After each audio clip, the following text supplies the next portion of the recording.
ma'am नुसिबांगांसिंग अममुक कोरे आई हाइरे हौजिक video अनौबा कोई speed and time and distance की वीडियो अपलोड तौबा होरे को अकोई मुन्न येंगु अकोई द नॉलेज हंग्राना अइना थागलै बिजिंग अनंबा SSC दा हाना हंग्रबा सही की क्वेश्चन मार्कनी को सो आई याम फजना एक्सप्लेन तौबनी अदु लाइना खरदी सांगबनी अदुबो शॉर्ट टू दिन कोई जान तार मतुंग द समझन बे याई को सो हौजिक सु पोरै बा क्वेश्चन सी स्पीड टाइम एंड डिस्टेंस की पोरै बा क्वेश्चन जी SSC 2023 दा हंगी बा क्वेश्चन जी दा हाइड बे जते नते Rahul travel a certain distance at the speed of Rahul Jina certain koi gi thaba distance kar the speed to koi gi 4 kilometer da margin sat and the same return at the speed of hydro photo man same return da speed 3 kilometer da lai hai in the baya same route highly same route chi da man option jar puni ko de koi ne apan khalu ya de to bu man hai what was his average speed maji ai bidi ani du gi hanga danda set bu wari ni koi na showroom se ki da one way chakraga u turn halakpa matam da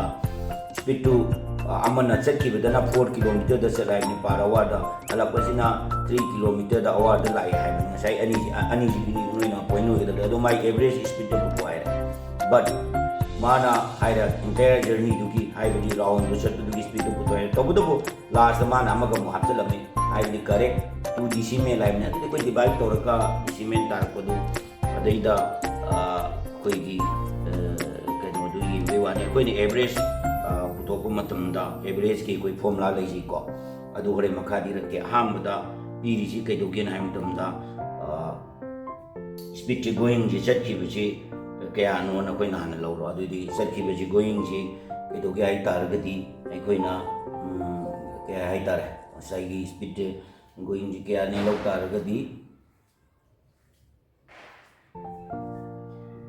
koi na aina hai bi lo ro b1 ta lo ko si kaya lo tar ma 4 km per hour adi gi return speed return ji na kya hoy ba sai gi return ji sine v2 lo ro kya hoy ba 3 km per hour lo ani ji lai ko ani ji koi na khangaba matung da te do ge na hai ba matam da ani ji kangi koi na velocity ba abhi oi lo boi ba ne kana kumba ma lower right ko formula aham bagi sina cheki ba jina going na ina ka sai je le ko ko mai sina return ji na kai do ge bu v2 na lo re so si ji ki formula ji kai le ge average ki formula ji koi na sijina ba matam da average speed ki formula ji koi na i lo ba matam da kaya lo gaya matam da koi 2 amasai ani do root ani sa pani na 2 hai ro kalo ko into v1 into v2 divided by v1 plus v2 hai di masai ki root to angkan anda ani sa le the velocity ma speed ani do speed 1 speed 2 hai wani v1 v2 na lo wai wani ko adu target next koi na sidai da mu panjel le ko sidai da dum try de ye ina pala ho rage 2 ji masai ki lai jare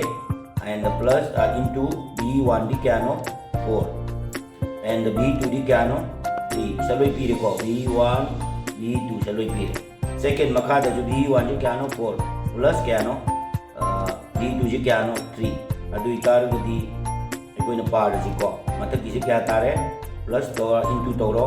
12 tare ko 12 koi ki 4 ga 3 ga into to di 12 to da ke do re 2 na into torgadi 24 maka gisi kya tare 7 adu itare di man hai bisi masai gi decimal da ontho kanda 2 digit correction to hai bini adu ai divide to ge ko divide che dum sida dum ne yar basa ne dum ai wa hawalong ge hapang ge jai ko divide che hapang ge noi nuai na khara amang jin khang da yaw jing na 2 into 24 ni sida 2 into 24 ji ko yengo hambada 3 na salo you can tare koi gi 3 na sako matam da 3 7 ja 21 3 leire point chale point leire ꯑꯣꯏ ꯂꯩꯔꯒꯗꯤ zero ꯍꯥꯞꯄꯅꯤ 4 ꯅ ꯑꯃꯨꯛ ꯆꯠꯂꯣ ꯌꯦꯡꯉꯨꯀꯣ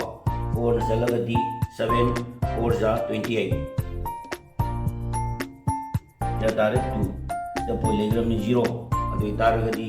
2 ꯅ ꯑꯃꯨꯛ ꯆꯠꯂꯣ kaya tare 14 je dui targadi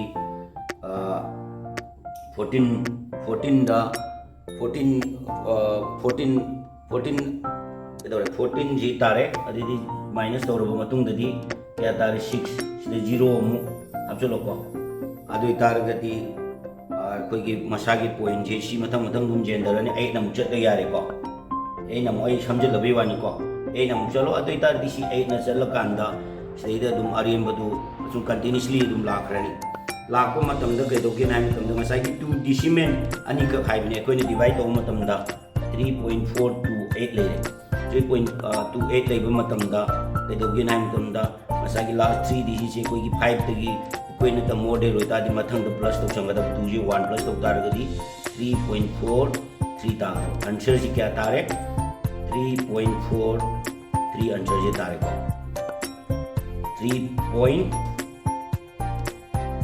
3.43 je tare sai answer je tu tadi kaya chume answer ji karamba kaya dal lerege moina pirambai matungina question number answer a je chume ko sini angang jing aina holi bisi nakoni yan tabo targati knowledge pangboy targati like tormu subscriber tormu share to